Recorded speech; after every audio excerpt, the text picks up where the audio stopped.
तुम्हारा अन्नदाता। पग पग पर है संग तुम्हारे अन्नदाता। लहू किसानों का बन के पसीना सींचता है धरती का सीना।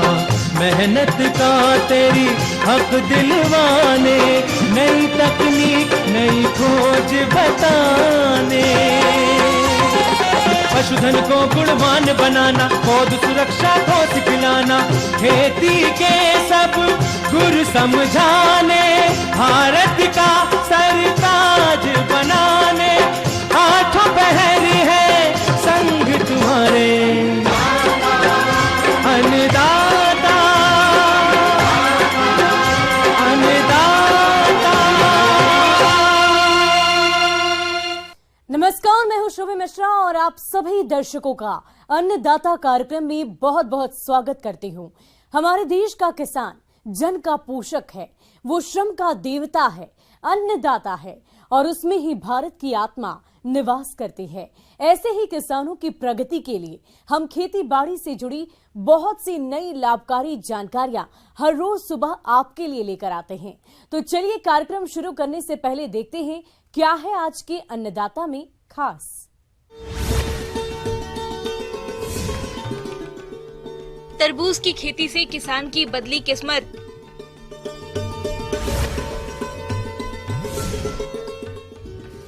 कीट नियंत्रण के लिए करें विभिन्न ट्रैपों का प्रयोग।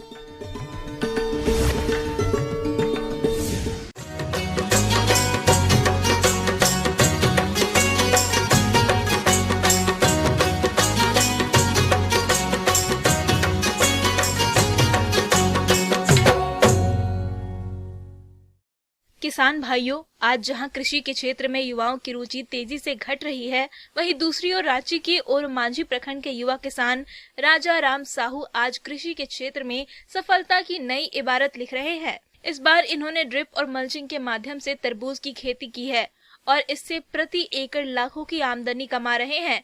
तो चलिए जानते हैं इनकी सफलता की कहानी।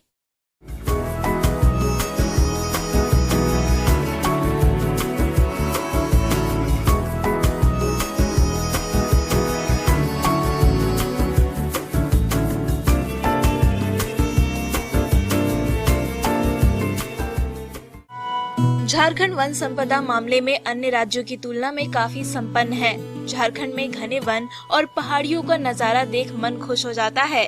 पहाड़ियों से घिरा ऐसा ही एक क्षेत्र है रांची का ओरमांझी प्रखंड, जहां पर तरबूज की खेती बाड़ी खूब फल फूल रही है। यहां रहने वाले युवा किसान राजा राम साहू 35 एकड़ खेत में ड्रिप और मल्चिंग के माध्यम से तरबूज की खेती करके न केवल अच्छा उत्पादन ले रहे हैं, बल्कि इससे अच्छी आमदनी भी कमा रहे हैं। मैंने अभी तरबूज की खेती लगभग 35 एकड़ में लगा रखी है, जो कि काफ़ी अच्छा फसल हुआ है इस बार।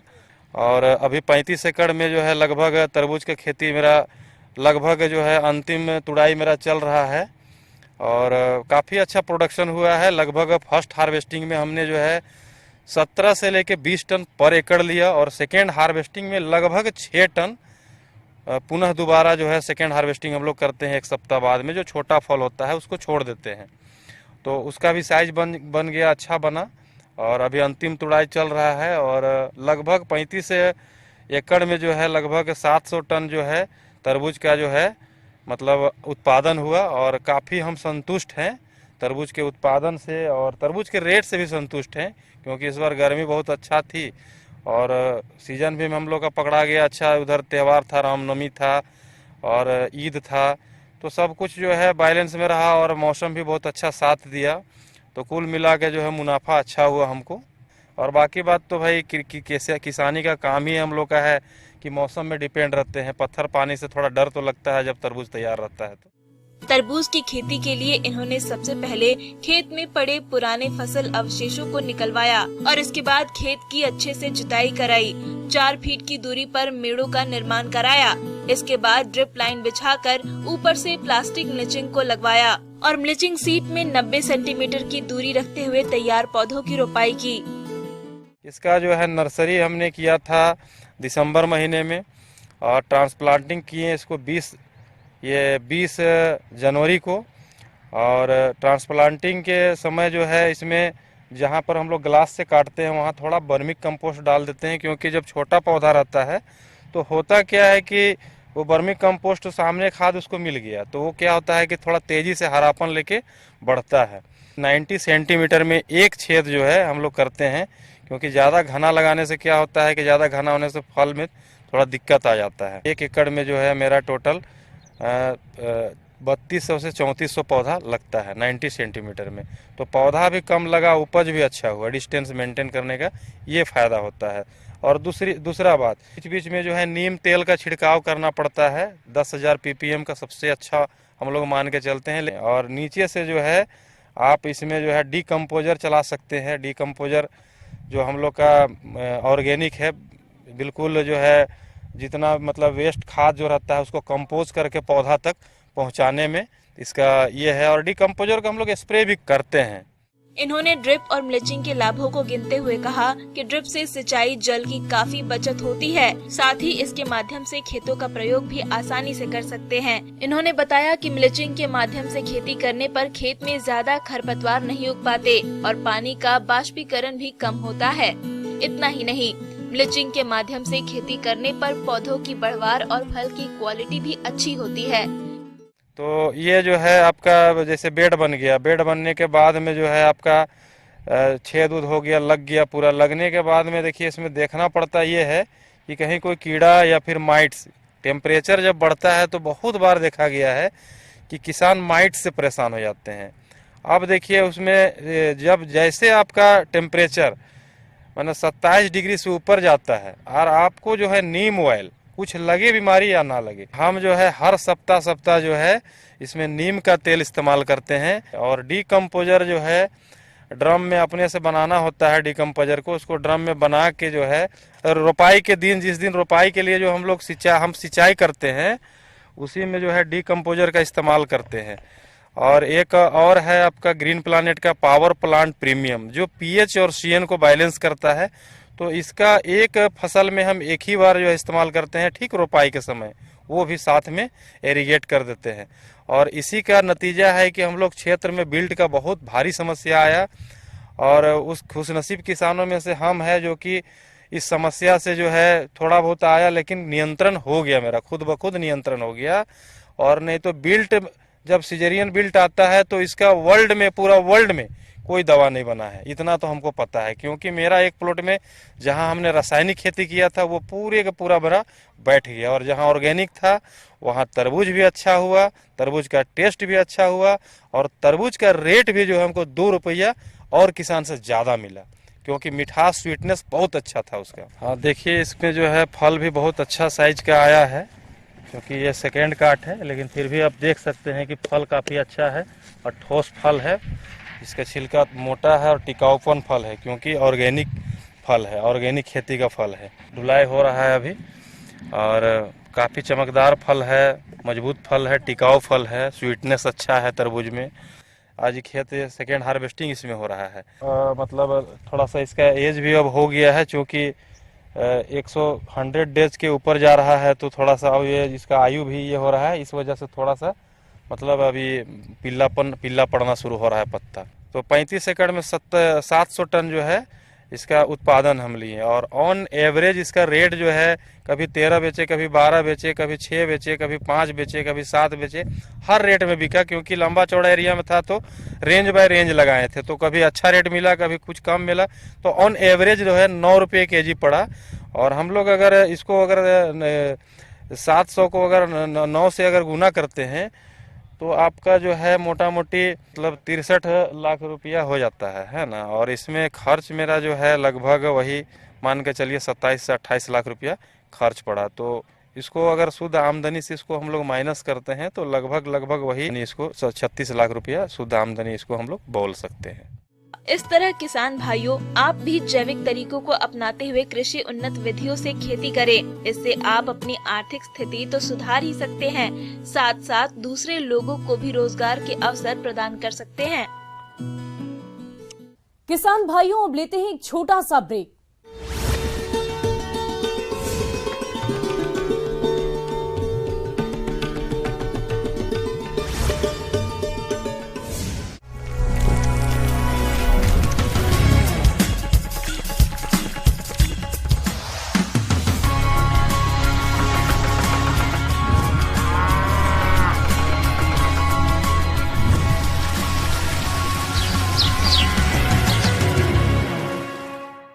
और ब्रेक के बाद आप सभी दर्शकों का अन्नदाता में एक बार फिर से स्वागत है।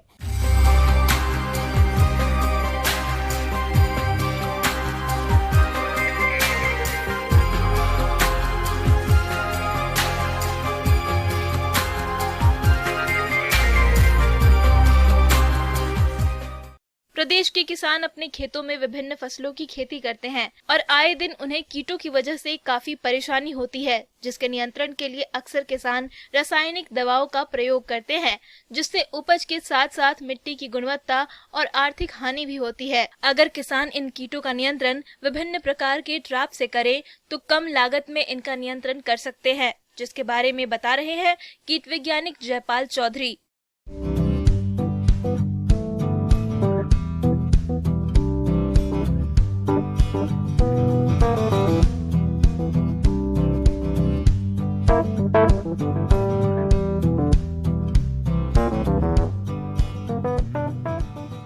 किसान भाइयों को जानकारी के लिए आवश्यक है कि बहुत सारे जो कीट नियंत्रण की विधियां हैं उनमें कीटनाशकों के अलावा और भी बहुत सारा विधियां हैं। किसान भाई, इसी में हम बात करते हैं ट्रैप्स की। ट्रैप्स में हम बहुत सारी ट्रैप्स जो मार्केट में मिलती भी हैं या फिर किसान भाई अपने स्तर पे बना भी सकते हैं।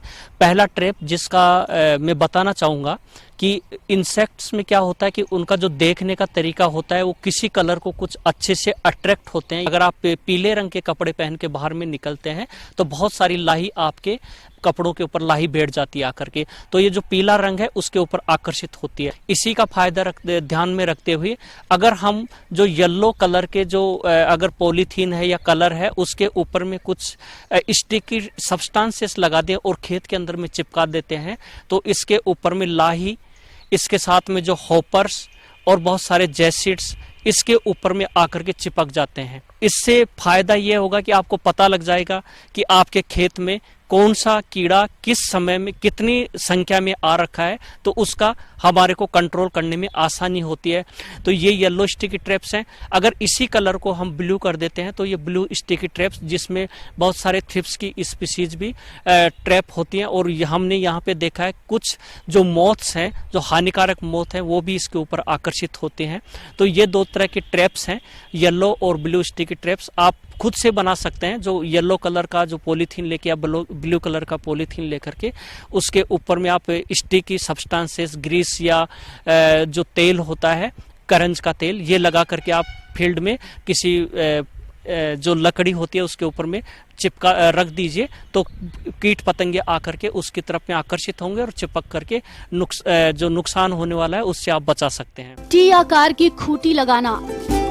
आमतौर पर पक्षी अधिकांश कीटों को खाते हैं। ऐसे में अगर खेतों में पक्षियों को बैठने का स्थान दे दिया जाए तो काफी हद तक हानिकारक कीड़ों को ये पक्षी खा जाते हैं। इसके लिए खेत में 10 से 12 स्थान पर टी आकार की खूंटियां लगा देनी चाहिए। लेकिन ध्यान रहे कि जब फसल में दाने बन रहे हो तो इन खूंटियों को निकाल दें। पक्षी फसल को भी नुकसान पहुंचा सकते हैं। फेरोमोन ट्रैप या गंधपाश। फेरोमोन ट्रैप फसलों को क्षति पहुंचाने वाले सूडियों के नर पतंगों को फंसाने के लिए प्रयोग किया जाता है। इससे सबसे पहला इन ट्रैप से होता है कि आपके खेत में संक्रमण कितना है इसका पहला पता चलेगा।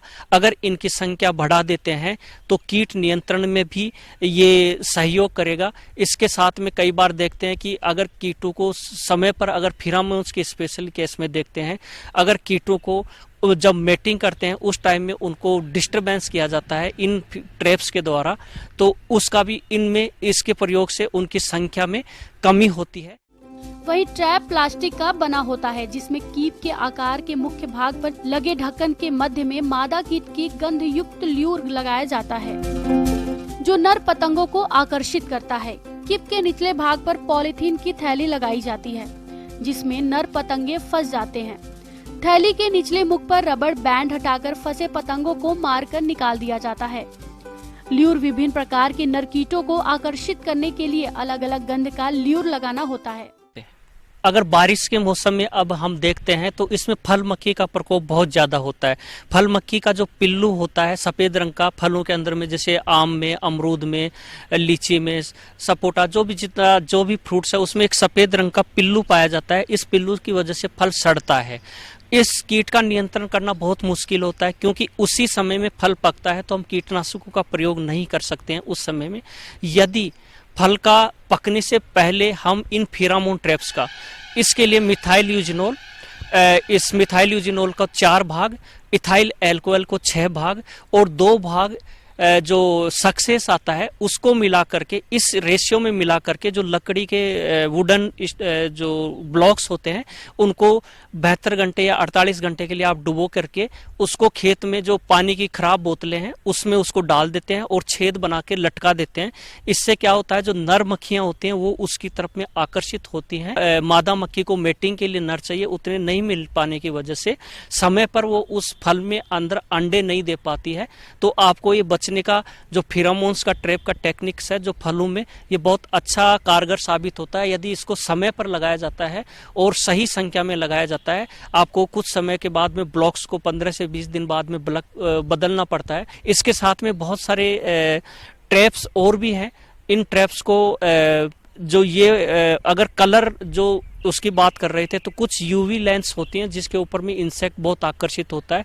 उसका फायदा उठा करके अभी जो बारिश का मौसम है हम लाइट पर देखते हैं कि बहुत सारे कीट पतंगे, स्पेशली जो दीमक का प्रकोप है वो बढ़ जाता है। दीमक का जो एडल्ट्स होते हैं वो लाइट पे आते हैं। इसके साथ में जो सफेद लट होती है उसका जो भ्रंग होता है वो लाइट पर आता है। तो इसी का फायदा उठा करके यदि हम खेत में एक बल्ब जला करके उसके नीचे में जो एक बड़ा सा बर्तन रख के उसमें थोड़ा केरोसिन डाल दीजिए, इसमें बहुत सारी जो शाम के समय में दीमक और जो सफेद लट के जो भ्रंग है वो आकर के नियंत्रण होंगे और जो आने वाली फसल है उससे आप बचा सकते हैं। ये देसी तरीका है। इसके साथ में आपको मार्केट में बहुत सारे लाइट ट्रैप्स और सोलर बेस्ड ट्रैप जो मिलते हैं वो उनका भी आप प्रयोग कर सकते हैं, जो लाइट ट्रैप्स हैं। किसान भाइयों, फसलों में ट्रैप का लगाने के फायदे अनेक हैं, जो इस प्रकार से हैं। हानिकारक कीटों को नियंत्रित करता है और हानिकारक कीटनाशकों के प्रयोग को कम करता है। वहीं आर्थिक रूप से होने वाले नुकसान से बचाता है और अच्छे गुणवत्ता की पैदावार मिलती है, जिससे किसानों को अधिक फायदा होता है। आगे और भी है खेती बाड़ी से जुड़ी बहुत सी रोचक जानकारियां। कहीं नहीं जाइएगा, रुकेंगे एक छोटे से ब्रेक के लिए।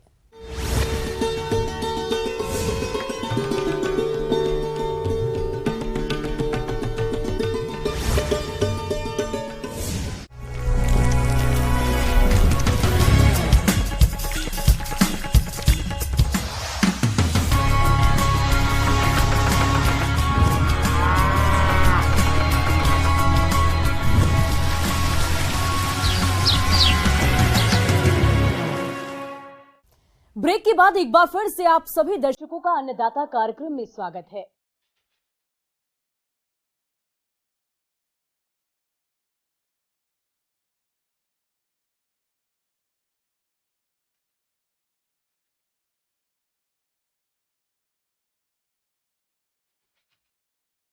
प्रदेश के जो किसान दुधारू पशुओं का पालन करते हैं वे अच्छी तरह जानते हैं कि मौसम में बदलाव होते ही अक्सर पशु कई घातक रोगों की चपेट में आने लगते हैं, जिनके इलाज में काफी खर्च हो जाता है। अगर किसान समय पर अपने पशुओं का टीकाकरण करवा ले तो वे अपने पशुओं को इन रोगों से बचा सकते हैं। तो किस प्रकार से कराए दुधारू पशुओं का टीकाकरण, इस बारे में जानकारी दे रहे हैं बिरसा कृषि विश्वविद्यालय जिला रांची के पशु वैज्ञानिक डॉक्टर प्रवीण कुमार।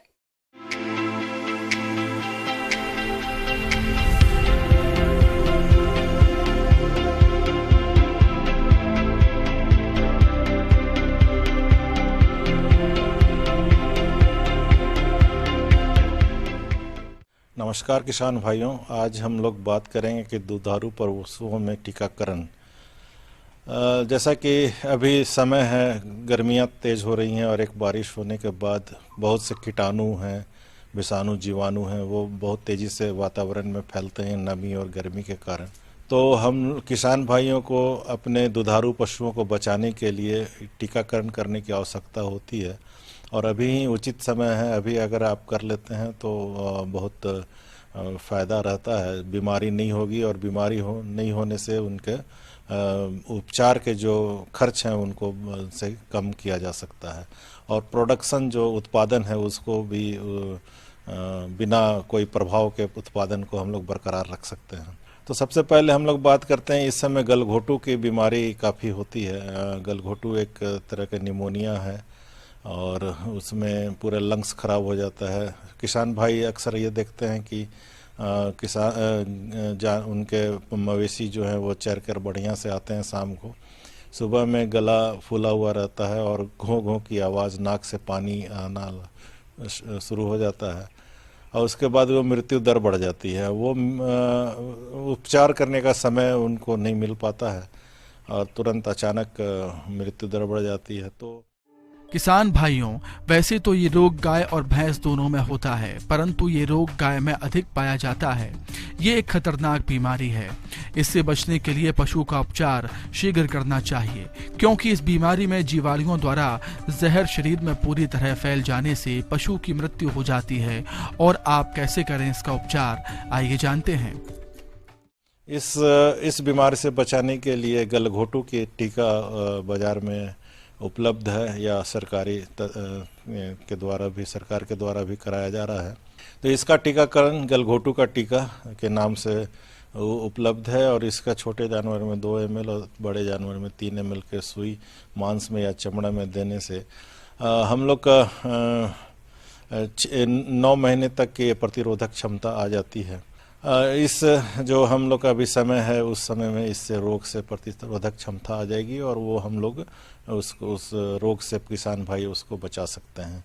दूसरा एक बीमारी आता है लंगड़ी बुखार। लंगड़ी बुखार ज़्यादातर ये बैल में या भैंस के प्रजाति जिससे हम लोग के खेतों को जोतने का काम करते हैं, तो उसमें बहुत ज़्यादा होता है और वो मांस जहाँ पर ज़्यादा होता है वहाँ पर वो कीटाणु ज़्यादा बहुत तेज़ी से फैलता है और वो जो हमारे पुट्ठा के भाग हैं वो वहाँ पर बहुत तेज़ी से फैलता है और बहुत बड़ा घाव कर देता है।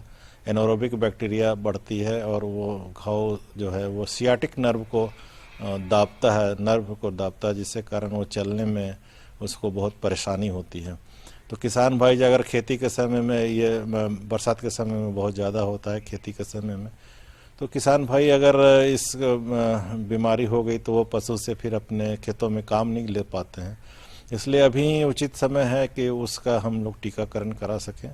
तो इसका लंगड़ी बुखार कहते हैं। लंगड़ी बुखार का टीके के नाम से उसका टीका उपलब्ध है और टीका उसका हम लोग टीकाकरण कर सकते हैं। अभी ही समय है, उचित समय अभी है जब हम लोग उसका टीकाकरण करें और 15-20 दिन में प्रतिरोधक क्षमता आ जाएगी और जो तो उसका 9 महीने तक उसके प्रतिरोधक क्षमता रहती है। किसान भाइयों, वैक्सीनेशन कराते समय ध्यान रखें कि 6 माह से कम उम्र के पशु को BQ रोग का टीका न लगाएं और उसके अलावा अन्य पशु को रोग से बचाने के लिए रोगी पशु का बचा हुआ चारा स्वस्थ पशु को नहीं खिलाएं और रोगी पशु जहां पर रखा गया हो उस स्थान की लाल दवा या फिनॉइल डालकर सफाई करनी चाहिए। साथ ही चूना का छिड़काव करें और पशु का उपचार पशु चिकित्सक की सलाह पर रोग की प्रारंभिक अवस्था में ही शुरू करवाना चाहिए।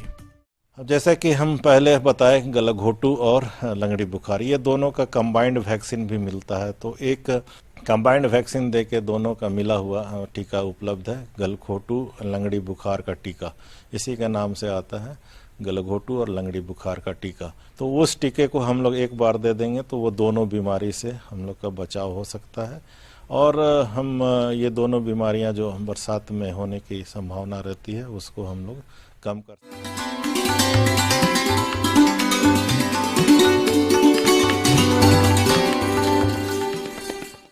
आइए जानते हैं अन्नदाता निःशुल्क फोन के माध्यम से पूछे गए समस्याओं का समाधान।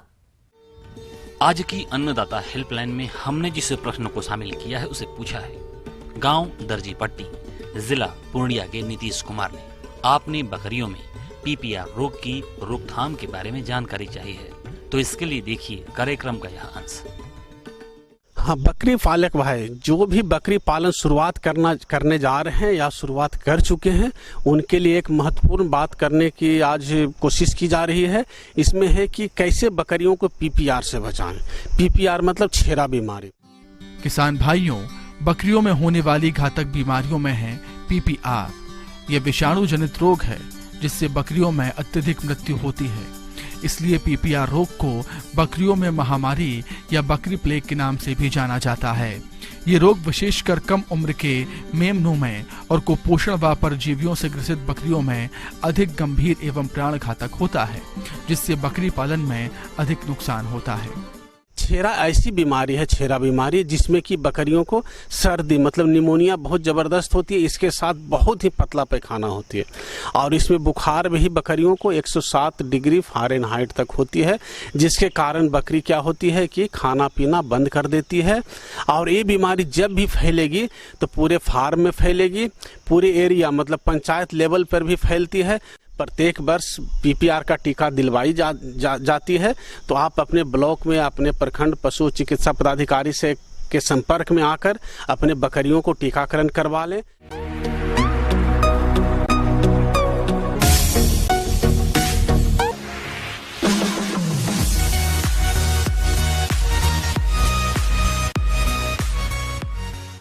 और एक नजर डालते हैं राज्य की कुछ मंडियों के प्रमुख फसलों के बाजार भाव पर।